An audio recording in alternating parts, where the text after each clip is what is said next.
Hello everyone. आज का हमारा टॉपिक है कक्षा 12वीं की गणित से और टॉपिक का नाम है अवयव, जिसे इंग्लिश में मैट्रिसेस बोलेंगे। ठीक है, तो स्टार्ट करते हैं। परिभाषा थोड़ी देर बाद देखते हैं, पहले ये समझ लेते हैं कि अवयव होता क्या है। क्लियर? तो स्टार्ट करते हैं। मान लेते हैं कि क्रिकेट की कोई टीम है आई नाम से, जिसके 3 प्लेयर हैं एक्स, वाई और जेड। ठीक है, ये किसी मैच को खेलते हैं और जो प्लेयर एक्स है, प्लेयर नेम एक्स, वो 15 रन स्कोर करता है कितनी बॉल में? 6 बॉल में। वाई प्लेयर सेम मैच में 10 रन स्कोर करता है कितनी बॉल पे? 2 बॉल पे। ठीक, और जो प्लेयर जी है वो 13 रन स्कोर करता है 5 बॉल पे। ठीक है, अब हमारे पास ये आ गया। इसको क्या बोलते हैं हम लोग? इसी को डेटा बोलते हैं, जानकारी या सूचना। ठीक है, क्लियर? अब इस जानकारी को अगर व्यवस्थित रूप से लिखोगे तो कैसे लिखोगे? ये लिखोगे सर कि प्लेयर, ठीक है, एक कॉलम बना लो प्लेयर का, एक रन का कॉलम बना लो और एक बॉल का कॉलम बना लो। ठीक है, तो हमें यहाँ से पता चल सकता है कि Z1 15 रन बनाया 6 बॉल पे, है ना, और प्लेयर वाई और जेड ये स्कोर बनाया। ठीक है, अब इसी सेम डेटा को अगर मुझे ये पता चल गया कि फर्स्ट नंबर पे क्या है? एक्स है, प्लेयर एक्स। वाई पे क्या है? Player Y. और थर्ड नंबर पे क्या है? Player Z. ऐसे लिखना है। तो मैं इसे सारणिक, जिसको हम लोग डिटर्मिनेंट बोलते हैं, ये नेक्स्ट चैप्टर होगा आपका। डिटर्मिनेंट फॉर्म में कैसे लिख सकते हैं? ये लिख सकते हैं डिटर्मिनेंट फॉर्म में। सर हमें पता है कि प्लेयर एक्स है, प्लेयर वाई है, प्लेयर जेड, ये रन है, ये बॉल। ठीक, अब सेम चीज़ को अवयव रूप में अगर हम लोग को दर्शाना है तो हम ऐसे दर्शा सकते हैं। ठीक है, क्या बोलोगे? सर ये एक्स वाई जेड, ये रन है, ये बॉल है। ठीक है, क्लियर? अच्छा, अब सेम चीज़ को अगर अवयव, अब आ जाओ अवयव पे। पता चला अवयव कैसे आया? सर हम किसी डेटा को टेबल फॉर्म में न लिख के अपनी सुविधा के लिए अगर डायरेक्ट किस में लिख सकते हैं? अवयव फॉर्म में लिख सकते हैं। और डेटा कुछ भी हो सकता है, आगे देखेंगे जब अवयव का एप्लीकेशन पढ़ेंगे। ठीक है, ये दोनों सेम चीज़ है। ठीक है, ये क्या है? टेबलर फॉर्म में और एक अवयव के फॉर्म में है। क्लियर? अवयव के फॉर्म को और कैसे लिख सकते हैं? सर मैं तो ऐसे लिखना पसंद करूंगा कि ये मैं रन बोल रहा हूँ, इसको मैं बोल रहा हूँ बॉल। ठीक है, और ये प्लेयर एक्स, ये प्लेयर वाई, ये प्लेयर जेड। ठीक, तो दो तरीके से अवयव में हम लोग लिख सकते हैं चीज़ों को। यहाँ से ये चीज़ समझ में आया। चलो आगे देखते हैं। आई होप कि ये अवयव का जो ब्रीफ इंट्रोडक्शन था वो आपको समझ में आया होगा। आगे और समझ में आ जाएगा। ठीक है, और क्या क्या चीज़ें रख सकते हैं?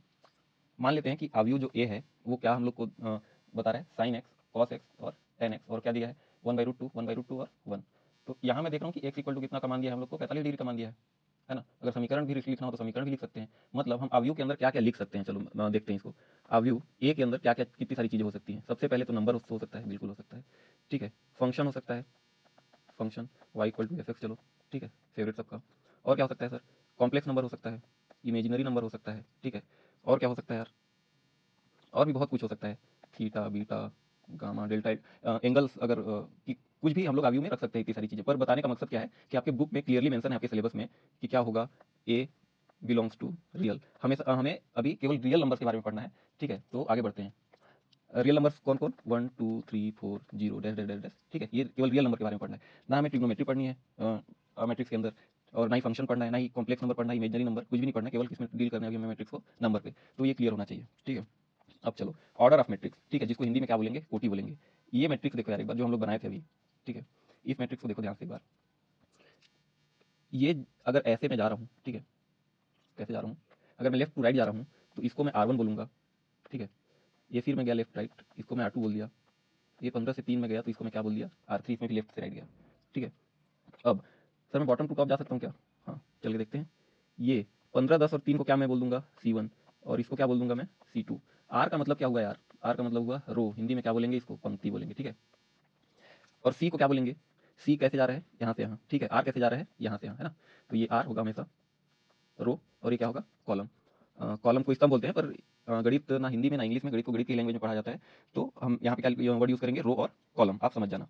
ठीक है, ये क्या हुआ? ये R1। ठीक है, ये R2, R3, और भी आगे जा सकता है। ठीक, R1 R2 R3। ठीक है, इसको क्या बोले हम? C1। इसको क्या बोले? C2। ये क्या, इसको क्या बोलेंगे? C3। हमने नाम दे दिया। ठीक है, आर का मतलब रो, रो मतलब पंक्ति, और सी मतलब कॉलम मतलब स्तंभ। ठीक, कोटि क्या होता है? देखो कोटि क्या होता है, फिर से एक मैट्रिक्स हम लोग बना लेते हैं, सेम ही बना लेते हैं। 15 10 13, ये 6 था शायद, ये 2 और ये 5। चलो कोई बात नहीं, ये देखते हैं। ये क्या है? R1, ये क्या है? R2, ये क्या है? R3, ये क्या है? C1, और ये क्या है? C2। ठीक है, कोटि कैसे लिखोगे? हमेशा R क्रॉस C के फॉर्म में। ठीक है, R कितना है? 1 2 3। R कितना है? 3। ठीक है, C कितना है? 1 2। C कितना है? 2। ठीक है, तो ये जो 3 × 2 है ना, इसी को क्या बोलेंगे? कोटि या ऑर्डर। ठीक है, और ये जो 15 5 10 2 13 6 ये सारा चीज़ें हैं, इसको क्या बोलेंगे? टोटल एलिमेंट्स बोलेंगे। ठीक है, टोटल एलिमेंट्स मतलब कुल अवयव, कुल, है ना, हिंदी में एलिमेंट्स ही बोलेंगे। चलो, हिंदी में टोटल अवयव और इंग्लिश में क्या? Total elements. ठीक है, क्या है यार, 3 × 2 इसका कोटि था ना, दोनों को गुणा कर दो, कितना आ जाएगा 6। ठीक है, इसमें 6 है, गिन लो यार, 1 2 3 4 5 6। ठीक है, तो ये समझ गए, पंक्ति समझ गए, क्या समझ गए, कॉलम समझ गए। अवयव को लिखते कैसे हैं सर, कुछ डेटा दिया रहेगा तो हमको अवयव के फॉर्म में हम लिख सकते हैं उसको। ठीक है, और क्या, ये हमेशा क्या, हमें अभी क्या डील करना है, ए बिलोंग्स टू रियल में डील करना है ना। ठीक है, रियल नंबर क्या है सर, वास्तविक संख्या है।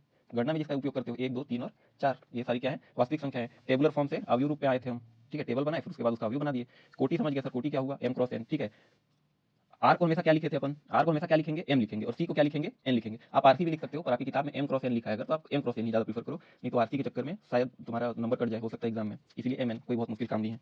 r=m है, c=n है। ठीक है, चलो अब देखो यार, जो एलिमेंट्स मैं बोला अभी जस्ट, उसको देख लो एक बार, 15 5 10 2 13 6। ठीक है, इसका एक अवयव 2 3 4 5 6। ठीक है, इन लोग को अगर निकालना है तो चलो पहले तो ये बता देता हूँ मैं कि इसको मैं a1 बोलूंगा, किसको, 15 को।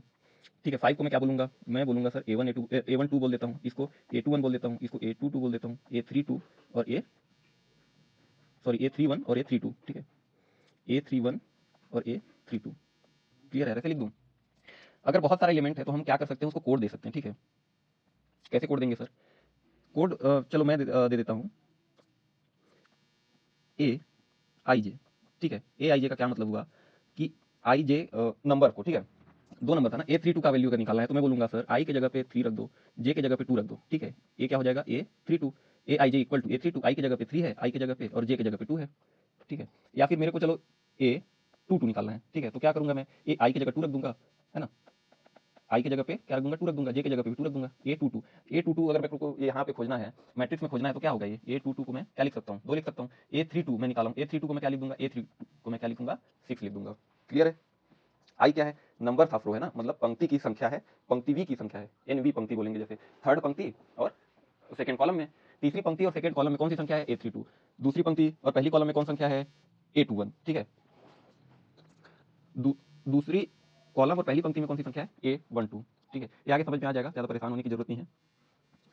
ठीक है, पहली पंक्ति पहली कॉलम में कौन सी संख्या है, यहाँ पे 15। ठीक है, दूसरी पंक्ति और पहले कॉलम में कौन सी संख्या है, 10। दूसरी पंक्ति दूसरे कॉलम में कौन सी संख्या है, 2। तीसरी पंक्ति दूसरे कॉलम में कौन सी संख्या है, 6। पहली पंक्ति दूसरे कॉलम में कौन सी संख्या है, 5।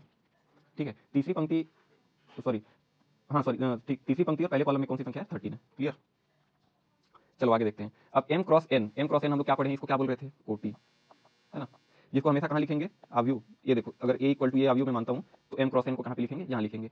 इसको बहुत ज़्यादा इस पर परेशान होने की जरूरत नहीं है, जब हम अवयव लिखेंगे आगे तो लिख सकते हैं। अब देखो, अवयव का परिभाषा क्या है, वो एक बार पढ़ देता हूँ, जो बुक में तुम्हारे दिया हुआ है। अवयव संख्याओं या फलनों का एक आयताकार क्रम विन्यास है, इन संख्याओं या फलनों के अवयव के अवयव अथवा प्रविष्टियां कहते हैं। ये लिखा हुआ है यार। आयताकार क्रम विन्यास मतलब क्या हुआ, आयत मतलब क्या समझते हो, आयत मतलब हम लोग समझते हैं सर कि कोई चतुर्भुज है जिसका दो साइड बराबर है, कोरेस्पोंडेंट बोलते हैं ना, कोरेस्पोंडेंट मतलब आमने सामने की भुजा। ठीक है, तो ये हमेशा आयताकार। ठीक है, वर्गाकार भी हो सकता है क्या, अवयव हमेशा क्या बनेगा, आयताकार। ठीक, वर्गाकार भी बन सकता है, बिल्कुल बन सकता है यार। आयत क्या है, आयत वर्ग ही तो है ना, सॉरी वर्ग क्या है, वर्ग आयत ही है ना। चलो आगे देखते हैं।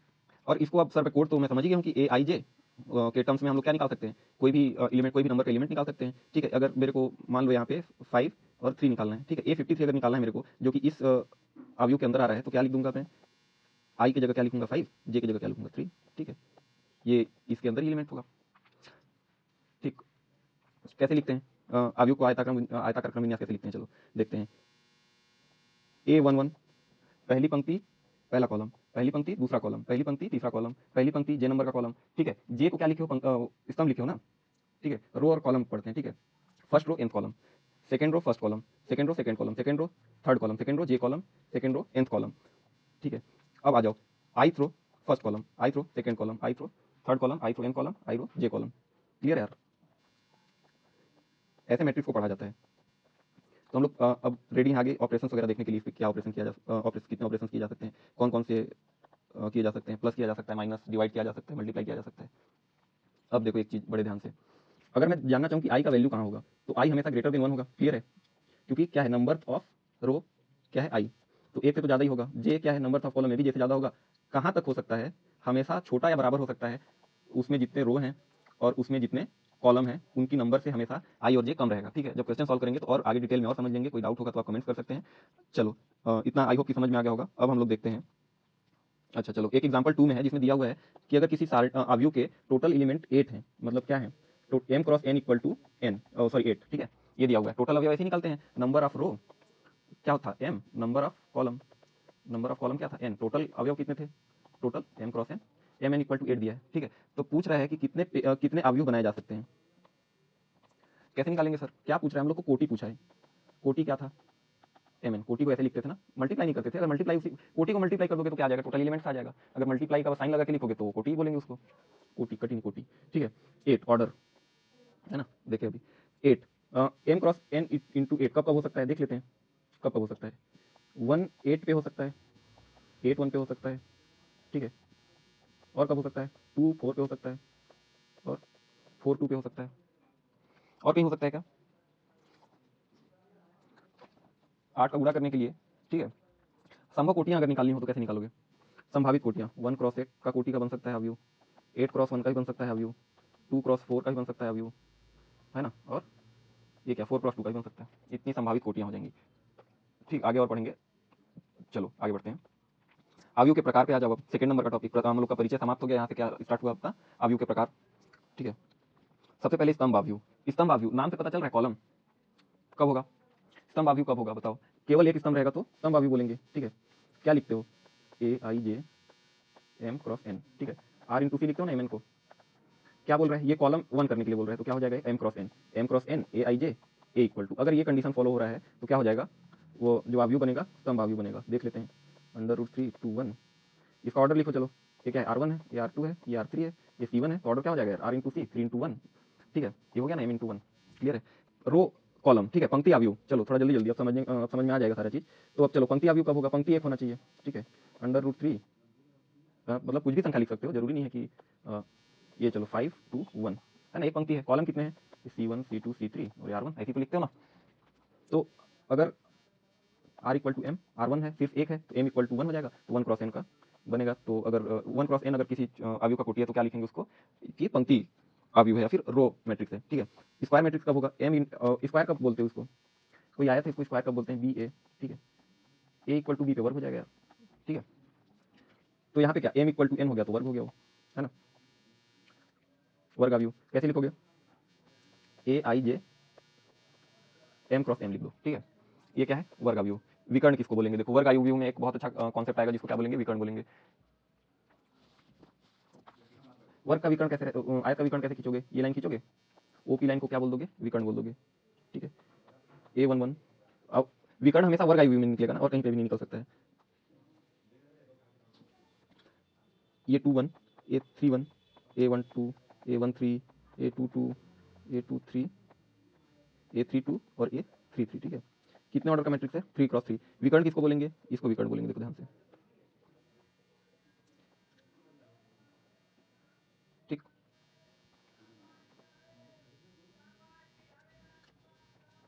विकर्ण कितना हो जाएगा इसका, A11, A22, A33, ठीक है, dash dash dash ANN, clear है। विकर्ण को ऐसे लिखते हैं। अब विकर्ण अवयव क्या होता है, विकर्ण अवयव भी हमेशा क्या हो सकता है, हमेशा क्या होगा, एक वर्ग अवयव होगा। M क्रॉस n जहाँ पे भी देखो तो समझ लो कि वो वर्ग अवयव है, ठीक है। बाकी कुछ लिखा रहा है तो समझ लेना क्या है वो, आयत अवयव है, आयताकार अवयव है।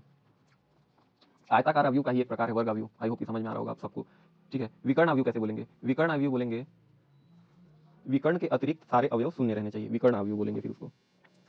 विकर्ण के अतिरिक्त सारे अवयव शून्य होने चाहिए, मतलब विकर्ण कैसे लिखते हो, 1 5 8, ऐसे यही तो विकर्ण लिख के आया वो भी, ठीक है।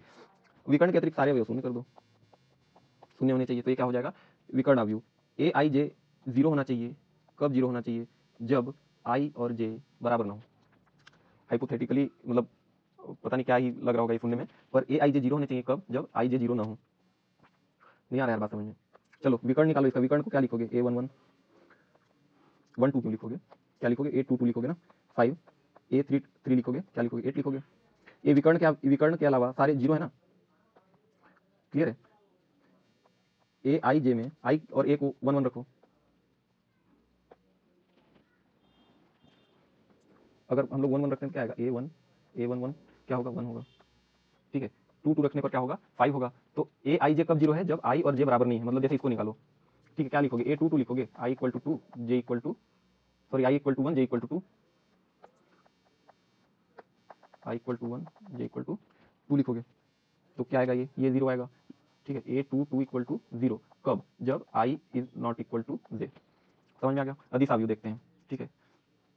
अदिश आव्यूह किसको बोलेंगे, एक विकर्ण आव्यूह, विकर्ण आव्यूह जो ऊपर देखे अदिश आव्यूह कहलाता है। अदिश के विकर्ण के अवयव समान होते हैं, ठीक है। विकर्ण के अवयव समान कर दो, 3 3 3, ठीक है, 3 क्रॉस 3।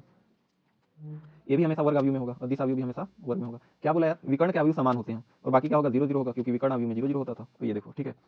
अब इसका कंडीशन कैसे लिखेंगे, ये क्या है, एक अदिश आव्यूह है, ठीक है। ये जो है अदिश आव्यूह है। ए आई जे 0 होना चाहिए कब, जब आई जे 0, आई जे बराबर ना हो। ये तो विकर्ण आव्यूह में देख के आया ना, ए आई जे 0 कब, जब आई जे 0 के बराबर नहीं है, आई और जे 0, मतलब आई और जे बराबर नहीं है। ए I J equal to something, के इक्वल टू, ये हमारे लिए तो अभी के बिलोंग्स टू रियल ही होगा, ठीक है। तो जब आई जे बराबर हो, ठीक है, सेम वैल्यू होनी चाहिए ना, के का वैल्यू हमेशा सेम होगा। ऐसा नहीं है कि यहाँ 3 है तो यहाँ पे 2 लिख दिए, है ना, ये सब नहीं चलेगा। क्या होना चाहिए, बराबर होना चाहिए हमेशा। 3 3 3 के ही रहेगा हमेशा, अगर के है तो। क्लियर है। आइडेंटिटी मैट्रिक्स देखते हैं। आइडेंटिटी मैट्रिक्स को क्या लिखते हैं, आई से डिनोट करेंगे इसको, ठीक है।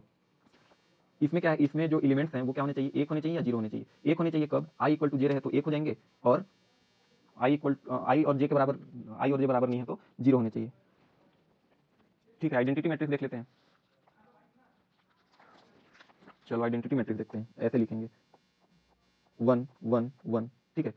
आई इक्वल टू जे मतलब विकर्ण, ठीक है। आई इंटू जे, आई और जे, अगर आई इक्वल टू जे मतलब क्या हो गया, ये विकर्ण हो गया, विकर्ण के अवयव, ठीक है। और बाकी क्या होने चाहिए, 0 होने चाहिए, ठीक है। अरे कुछ नहीं यार, आइडेंटिटी मैट्रिक्स 1 0 0 0 1 0 0 0 1, याद रख लो। किताब पढ़ने का बहुत नहीं है, मैथ मैथ बनाने का चीज़ है, ठीक है। पढ़ने में अगर थोड़ा कुछ थ्योरी क्लास में अगर आपसे मिस्टेक हो रहा है तो आप क्वेश्चन में उसको कवर कर सकते हो। हर मैथ के हर क्वेश्चन में आपको थ्योरी देखने को मिलेगा, पर अगर क्वेश्चन बनाते टाइम आप गलत कर रहे हो तो वो उस टाइम पे मतलब रिस्क ज़्यादा है ना, वहाँ पे गलत नहीं होना चाहिए, और वहाँ पे सारी चीज़ें समझ में आ जाएंगी, ठीक है। जल्दी देखते हैं इसको, बढ़ाते हैं। शून्य आव्यूह क्या होगा, ओ इक्वल हमेशा 0 0 लिखा रहेगा, सारा एलिमेंट क्या रहेगा, 0 रहेगा, शून्य आव्यूह, ठीक है। ये 1 नहीं होगा, ये पता नहीं कैसे लिख दिया हूँ, और ये क्या होगा, ये भी 0 होगा। सारा जब 0 रहेगा तो उसको क्या बोलेंगे, 0 मैट्रिक्स, ठीक है।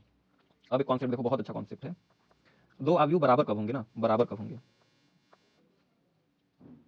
बराबर कब होंगे, कब बराबर होंगे, ए I J equal to B I ए, मतलब उनके सारे एलिमेंट समान होने चाहिए। 4 2 3 2 1 0, मान लो अगर ये कोई मैट्रिक्स है, ठीक है। ए इक्वल टू, तो बी इक्वल टू भी क्या होना चाहिए यार, 4 2 3 2 1 0, यही होना चाहिए, ठीक है। क्लियर है। सारा चीज समान होना चाहिए, उनका कोटि समान होना चाहिए, उनका एलिमेंट समान होना चाहिए। और अगर यहाँ पे 4 है तो ये भी 4 होगा। A 1 1 equal to b 1 1, b 1 2 equal to a 1 2, ये सारा कंडीशन पूरा होना चाहिए। मतलब dash dash dash a n equal to b n, जो भी लिखते होगे, मतलब जो भी इसको लिख सकते हैं आगे, सारा एलिमेंट सेम होगा तो वो समान आव्यूह कहे जाएंगे, ठीक है। चलो अब सबसे इंपॉर्टेंट पार्ट यहाँ पे देखो, ऑपरेशन, संक्रियाएं।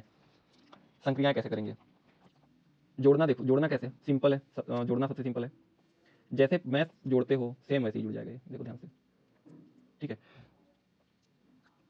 बस ये याद रखना, जुड़ेगा कब, जब ऑर्डर समान हो ना, समान ऑर्डर के हो तभी जुड़ेगा, ठीक है। अब ए इक्वल टू, ये एक मैट्रिक्स दिया हुआ है, चलो ये मैट्रिक्स दिया हुआ है ए प्लस बी, अच्छा एग्जाम्पल भी रख के रखा हूँ। ए प्लस बी इक्वल टू क्या होगा, इसमें निकाल के देखते हैं, चलो जल्दी से। क्या होगा ये अंडर रूट 3 प्लस 2, देखो ध्यान से, अंडर रूट 5 प्लस 1, ठीक है। ये 0 हो जाएगा क्या, -1 और +1, ठीक है। ये भी 0 हो जाएगा, 3 प्लस 3 6 हो जाएगा, और ये अंडर रूट 2 हो जाएगा। नहीं, चलो इसका भी ऑर्डर सेम आएगा क्या, इसका ऑर्डर चलो बताओ क्या है, 1 2, क्या बोलोगे इसको, R1 कितना है, ए R1 है या R2 है, C1 C2 C3, ऑर्डर लिखने के लिए क्या लिखोगे, 2 × 3 m × n, m × n equal to 2 × 3, इसका भी 2 × 3 होगा तभी ऐड हुआ है सर, और सर ऐड हुआ है तो 2 × 3 आना चाहिए, ठीक है। चलो अब ये सब क्वेश्चन में देखने वाली चीज़ें हैं, यहाँ पे ज़्यादा नहीं बताया जा सकता। अधिक गुणन कैसे करोगे, अधिक गुणन डायरेक्ट हो जाएगा, ठीक है। जैसे समीकरण में गुणा करते हो और बाकी गुणा करते हो ना, 1 × 2 इक्वल टू 2, 2 × 4 इक्वल टू 8, ऐसा ही अधिक गुणन हो जाएगा। और सेम जैसे समीकरण और बाकी जगह पे करते हो, ये दोनों भी देख लेना, एकदम सेम चीज़ें हैं, ठीक। क्लियर है। अरे ये दो आव्यूह अगर हैं, दो आव्यूह जोड़ रहे हैं, फिर उसका के से अगर मल्टीप्लाई करना है तो क्या करोगे, के ए प्लस के भी, यही तो करते हो, यहाँ भी वही करना है, के प्लस 1 इंटू ये, तो के ए प्लस ए, ठीक है। निगेटिव आव्यूह, -1 से अगर मल्टीप्लाई कर दोगे तो क्या बन जाएगा, निगेटिव आव्यूह, माइनस से मल्टीप्लाई करना है, बस देखो ध्यान से, ये लिख दिया हूँ ऑर्डर और कोड के फॉर्म में, ठीक है। डिफरेंस क्या, डिफरेंस भी सेम होगा, एकदम सेम डिफरेंस होगा, इसमें कुछ बताने वाला ऐसा चीज़ नहीं है, देखो, ठीक है। डिफरेंस भी कब होगा, जब ऑर्डर और सारी चीज़ें, मतलब ऑर्डर तो सेम ही होना चाहिए तभी होगा, ठीक है। गुणन पे आ जाओ, सबसे इंपॉर्टेंट आप लोग के लिए गुणा करना, वो भी बहुत टफ नहीं है, पर लोग उसको कई बार कॉम्प्लिकेटेड बना देते हैं। चलो देखते हैं गुणा कैसे किया जा सकता है। दो मैट्रिक्स दिया है, चलो A I J m cross n है, B I J n cross l है, ठीक है। ए इक्वल टू है, बी इक्वल टू है, सी, अगर सी आई जे निकालना है हमको तो कैसे निकलेगा। अब इन लोग का ऑर्डर, सबसे पहले तो ऑर्डर लिखना पड़ेगा, m क्रॉस n और इसका n क्रॉस l, ठीक है। तो जो नया अवयव जब गुणा करके c बनेगा ना, तो उसका क्या हो जाएगा पता है, ये दोनों n ना कॉमन निकल जाएगा, तो जो नया ऑर्डर बनेगा ना, वो नया ऑर्डर किसका बनेगा, m क्रॉस l। आगे क्वेश्चन में देखेंगे तुरंत समझ में आ जाएगा, ये इसका शॉर्ट फॉर्मूला लिख दिया हूँ, ये आपके किताब में नहीं दिया हुआ है, ठीक है। ये फॉर्मूला ना, ये चेक कर लेना एक बार सही है कि नहीं, पर ये अच्छा बहुत शॉर्टकट फॉर्मूला है, बहुत अच्छा फॉर्मूला लगा।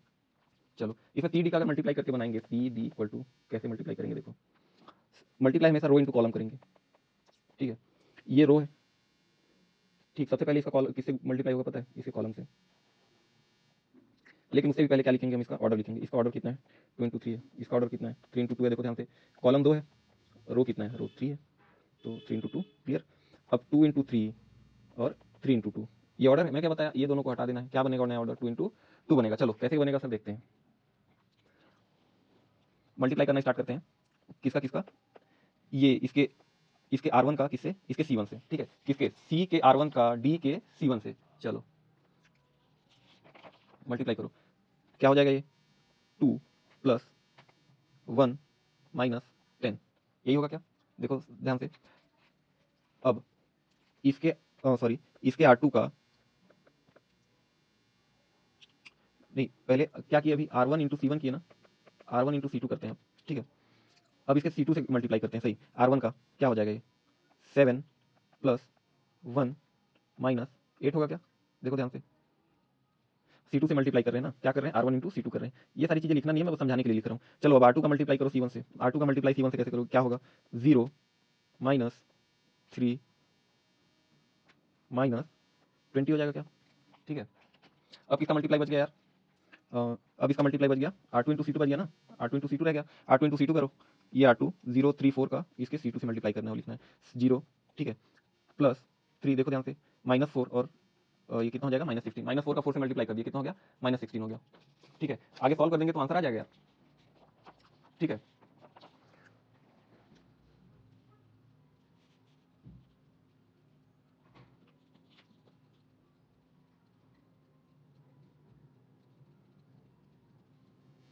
देख लेते हैं इसका आंसर, इसका निकाल लेना क्या आ रहा है, ये -7 होगा, ये कितना हो जाएगा, ये 0 हो जाएगा, 7 + 1 - 8 -23 होगा, और ये -13 होगा। ये मल्टीप्लाई ऐसे करते हैं, और भी आगे मल्टीप्लाई करना है। अब एग्जाम्पल 13 देखते हैं, आपकी बुक में दिया हो गया है। अच्छा एग्जाम्पल 13 करके देखते हैं, चलो क्या आता है।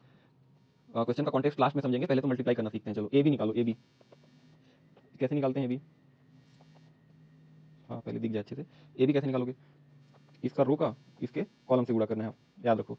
तो ए बी निकालने के लिए सबसे पहले तो इसका ऑर्डर लिखो, इसका ऑर्डर क्या होगा 2 × 3, इसका ऑर्डर क्या होगा 3 × 2, नया मैट्रिक्स ए बी जो बनेगा वो क्या बनेगा 2 × 3 और 3 × 2, 2 × 2 का नया मैट्रिक्स बनेगा, ठीक है। मैट्रिक्स कितना, चलो मल्टीप्लाई करना स्टार्ट करो, क्या होगा यार, पहले ये R1 का मल्टीप्लाई इसके C1 के साथ किया जा रहा है, ठीक है, R1 × C1 कितना हो जाएगा ये 2 - 8 2 4 2 है ना ये, ठीक है, तो 2 सॉरी ये 2 है, 2 × 3 कितना हो जाएगा ये 6 हो जाएगा। चलो आगे देखते हैं, अब R1 का मल्टीप्लाई किससे करना है हमको, C2 से करना है, 3 - 10 + 3, ठीक है, थोड़ा जल्दी जल्दी देखते हैं, -8 + 8 और +10, ठीक है, C2 × R1 किया ना अभी, सॉरी R2 × C1, अब R2 × C2 करते हैं, -12 + 10 + 5, ये भी कितना आ गया यार, ये तो 0 हो गया 0, ठीक है, ये -4 हो गया और ये 10 और ये कितना हो गया 3 हो गया, देखो 2 × 2 का मैट्रिक्स बन गया ना, ठीक है। अब एक चीज़ और पढ़ते हैं हम लोग गुणा में, कि ए का बी से तो मल्टीप्लाई कर दिए, बी का ऐसे मल्टीप्लाई कर सकते हैं क्या, बी का ए से मल्टीप्लाई करो, चलो कितना होगा, बी का ऐसे मल्टीप्लाई करने के लिए चलो पहले बी लिखो, तो 2 4 2 3 5 1, ये बी है, ए कितना है, ए इक्वल टू -1 2 3 -1 2 3 और -4 2 5 -4 2 5, ठीक है। चलो इसका ऑर्डर लिखो, बी बी का ऑर्डर कितना हो जाएगा यार 3 × 2, और इसका क्या ऑर्डर हो जाएगा 2 × 3, क्या बनेगा मैट्रिक्स नया 3 × 3 बनेगा, है ना, 2 × 3 ये दोनों गए तो 3 × 3 का मैट्रिक्स बन जाएगा। चलो b a equal to b a कैसे मल्टीप्लाई करोगे, इसके रो का मल्टीप्लाई इस कॉलम से करने के लिए बोला, ठीक है, रो का मल्टीप्लाई कॉलम से करो, R1 × C1 करो, चलो देखो कितना आ रहा है, ये -2 और ये -12, ठीक है। अब इसके R2 का सॉरी इसके R1 का इसके C2 से करो। आप इस पार्ट के हम तक a × b b × a और a इनवर्स जैसी चीज़ें ऐसे ही बिना देखे निकाल सकते हैं, अगर आपने सही से 12th का मैथ सॉल्व कर लिया तो। शुरू में चीज़ें टफ लगती हैं और मुझे समझाने में आगे भी कोई ऐसा प्रॉब्लम नहीं है समझाने में, पर वीडियो बहुत ज़्यादा मेरे हिसाब से लंबी बन रही है, ठीक है, 44 मिनट की वीडियो हो चुकी है, अभी बहुत सारी चीज़ें और समझाने के लिए बची हुई हैं, तो इसकी वजह से इसको थोड़ा सा अभी जल्दी जल्दी पढ़ेंगे, ठीक है। ये ए में -1 नहीं है, ये मैं बाई चांस मिस्टेक से लिख दिए थे हम, है ना, ये में -1 नहीं है। एक भी अगर प्लस माइनस इधर हुआ तो आपका आंसर नहीं आएगा, और अगर आंसर नहीं आ रहा है तो समझ लेना कि कहीं ना कहीं कुछ गड़बड़ हो चुकी है। ठीक है, मल्टीप्लाई स्टार्ट करते हैं। -4 + 6 होगा, देखो ध्यान से, किसका मल्टीप्लाई कर रहे हैं, R1 इंटू C2 कर रहे हो क्या? ठीक है, क्या कर रहे हैं, R1 इंटू C2। अब R1 इंटू C3 करते हैं, जल्दी जल्दी करेंगे। 2 3 का मल्टीप्लाई 3 5 से कितना हो जाएगा यार, 6 + 15। ठीक है, अब R2 का मल्टीप्लाई करो, चलो R2 इंटू C1 बताओ कितना आएगा, 4 - 20। ठीक है, ये कितना आएगा,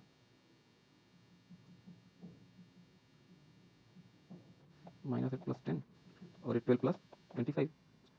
ठीक है, 2 - 4 -4 + 2 6 + 5। मल्टीप्लाई करके देखिए, बी ए सॉल्व करते हैं, चलो बी ए को सॉल्व करते हैं। ये कितना होगा, ये -10 होगा, ये 2 हो जाएगा प्लस का, ये 21 होगा। ठीक है, ये -16, ये 2, ये 37 होगा, -2 -2 और 11। ठीक है, पर सर हम लोग a = 2 रखते हैं जब, और b = 3 रखते हैं तब, तो a b = b होता है, जिसको क्रम विनिमय का नियम बोला जाता है। ठीक है, तो इसमें क्रम विनिमय का नियम फॉलो हुआ क्या, ये बताना था बस। a b = not b a, इसको आगे और भी एग्जाम्पल में समझेंगे हम लोग। ठीक है, चलो आ जाओ। अवयव का परिवर्त कैसे निकालोगे ना, ये सारे रूल जब हम लोग क्वेश्चन में पढ़ेंगे, क्रम विनिमय, साहचर्य और भी गुणन तत्समक, योज्य तत्समक, ये सारी चीजें आप क्वेश्चन में पढ़ेंगे, क्योंकि ये वीडियो बहुत ज़्यादा लंबी हो चुकी है। ठीक है, अवयव का परिवर्त कैसे निकालोगे, ट्रांसपोज कैसे निकालोगे। ट्रांसपोज निकालने के लिए सीधा देख लो, a = 3 √3 0। आपकी बुक से ही एग्जाम्पल, आपकी बुक से ही स्टिक करके हम लोग चल रहे हैं। ठीक, ए इसका ऑर्डर क्या होगा, 3 × 2 होगा, रो 3 है, कॉलम 2 है। ठीक है, तो इसका a डैश डायरेक्टली कैसे लिख सकते हैं पता है, 3 5 √3 1 0 -1/√5। ठीक है, इसको कितने ऑर्डर में लिख दिया, 2 × 3। देखो ध्यान से, ऑर्डर चेंज कर दिए। ठीक है, m × n था, n × n कर दिए, ए आई जे था उसको ए जे आई कर दिए, इतना ही किए हैं। अब ट्रांसपोज के कुछ बेसिक से फॉर्मूले हैं, ये सारे क्वेश्चन में यूज होंगे, आप इसको नोट कर लीजिए वीडियो पॉज करके। कांस्टेंट का मल्टीप्लाई ट्रांसपोज से डायरेक्ट हो सकता है, a + b का ऐड करके ट्रांसपोज निकालना है, या फिर ट्रांसपोज निकाल के ऐड करना है, दोनों में क्या होगा, वैल्यू सेम आएगा। ए और बी अगर मल्टीप्लिकेशन में है, मतलब दो मैट्रिक्स मल्टीप्लिकेशन करके उसका ट्रांसपोज निकालते हैं तो बी डैश ए डैश आएगा। ठीक है, बाकी क्वेश्चन प्रैक्टिस के टाइम पे ये सारी चीजें दोबारा आएंगी। सममित तथा विषम सममित, सिमेट्रिक ना, सिमेट्रिक एंड स्क्यू सिमेट्रिक बोलते हैं। ठीक है, स्क्यू सिमेट्रिक, सिमेट्रिक कब होगा, जब उसका ट्रांसपोज ए के बराबर, मतलब ट्रांसपोज और ये दोनों, ट्रांसपोज और अवयव दोनों का वैल्यू बराबर हो, और ट्रांसपोज का वैल्यू निकालने से अगर माइनस ए आ गया, मतलब ऋण अवयव अगर आ गया उसका, अवयव का अगर ऋण अवयव हो जाता है ट्रांसपोज निकालने से, तो उसको क्या बोलेंगे, इसको स्क्यू सिमेट्रिक बोलेंगे। ठीक है, और इसको सिमेट्रिक बोलेंगे। क्लियर है, देखते हैं इसका ट्रांसपोज निकाल के, a = दिया है, उसका ट्रांसपोज निकाल के देखो, √3 2 3, R1 को C1 में चेंज कर दिया, नहीं समझे, चलो ये 2 1.5 और -1, R2 को C2 में चेंज कर दी तब, और R3 को C3 में चेंज कर दो जल्दी से, R3 को अगर C3 में चेंज कर दिया तो क्या होगा, कहाँ गया, ये रहा, क्या होगा ये 3 -1 और ये 1। ठीक है, ये क्या हो गया, ये सिमेट्रिक मैट्रिक्स। ठीक है, आप आगे क्वेश्चन एक्सरसाइज सब में करेंगे, सारा चीज़ आपको इस चैनल पे कंप्लीट करा के दी जाएंगी, हर क्वेश्चन से डील करेंगे हम लोग, एग्जाम्पल, थ्योरी, कुछ भी डाउट हो तो आप कमेंट कर सकते हैं, टेलीग्राम चैनल भी हमारा है, वहाँ ज्वाइन करके आप क्वेश्चन भी पूछ सकते हैं। ठीक है, अब ऑपरेशंस कैसे करते हैं वो देखो। अच्छा, स्क्यू सिमेट्रिक और सिमेट्रिक के दिया है और तुमको अवयव निकालना है, तो कैसे निकालेंगे, ये फॉर्मूला है, ये फॉर्मूला भी आगे क्वेश्चन में आ जाएगा, घबराने की जरूरत नहीं है। ऑपरेशन कैसे करते हैं, R2 को R3 से चेंज कर सकते हैं ना, मतलब रो 2 को रो 3 से चेंज कर सकते हैं, बस उसको दिखाना है, ऐसे दर्शाने के लिए ऐसे लिखना होता है। और भी बहुत सारे ऑपरेशन कर सकते हैं अपन। R2 R3 अगर एक्सचेंज करोगे तो क्या हो गया, ये R3 था, देखो यहाँ पे R2 बन गया, ये R3 हो गया, ये क्या था, ये R2 था पहले। ठीक है, ऐसे ही ऑपरेशन कर सकते हैं। R1 को देखो, R1 पहले ये R1 था, R1 + R2 कर दिए, कितना आ जाएगा, ये 6 आ जाएगा, 8 आ जाएगा।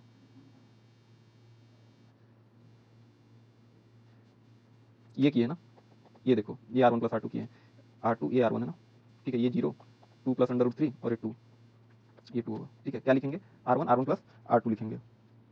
व्युत्क्रम निकालने के लिए अब x × y = 1 दिया रहता है, तो क्या बोलते हैं, y = x इनवर्स, ऐसे ही तो होता है। तो ये सेम फॉर्मूला कॉन्सेप्ट इसमें भी लागू होता है, व्युत्क्रम भी निकाल सकते हैं हम लोग अवयव का। ठीक है, ये सारी चीज़ें अब एक्सरसाइज के साथ में स्टार्ट होंगी, कल से वीडियो शायद एक्सरसाइज की भी आ जाएंगी। ठीक है, कल से स्टार्ट कर लेंगे अपन, और मैट्रिक्स के बाद हम लोग डिटर्मिनेंट पढ़ेंगे, उसके बाद फंक्शन पढ़ेंगे, उसके बाद इन्वर्स ट्रिग्नोमेट्री पढ़ेंगे, और फिर कैलकुलस। ये सारी चीज़ें 1 महीने के अंदर कवर करा दी जाएंगी। उसके बाद कैलकुलस का टॉपिक स्टार्ट होगा, जो कि सबसे इंपॉर्टेंट है। यहाँ से 44 मार्क्स आपके बोर्ड के लिए आते हैं, बोर्ड के हिसाब से ही पढ़ेंगे हम लोग, सारे क्वेश्चन के साथ डील करेंगे। ये 12th बोर्ड के लिए आप देखेंगे, छत्तीसगढ़ बोर्ड जैसी बुक आती है, मतलब ये जो बोर्ड में जिस टाइप के क्वेश्चन पूछेंगे उससे हम लोग डील करेंगे यहाँ पर। ठीक, परीक्षा बोर्ड के लिए भी एक सीरीज चलेगी, परीक्षा बोर्ड के भी सारे प्रीवियस ईयर क्वेश्चन कराए जाएंगे। हमारे साथ बने रहने के लिए आपका बहुत बहुत धन्यवाद। All the best, thank you.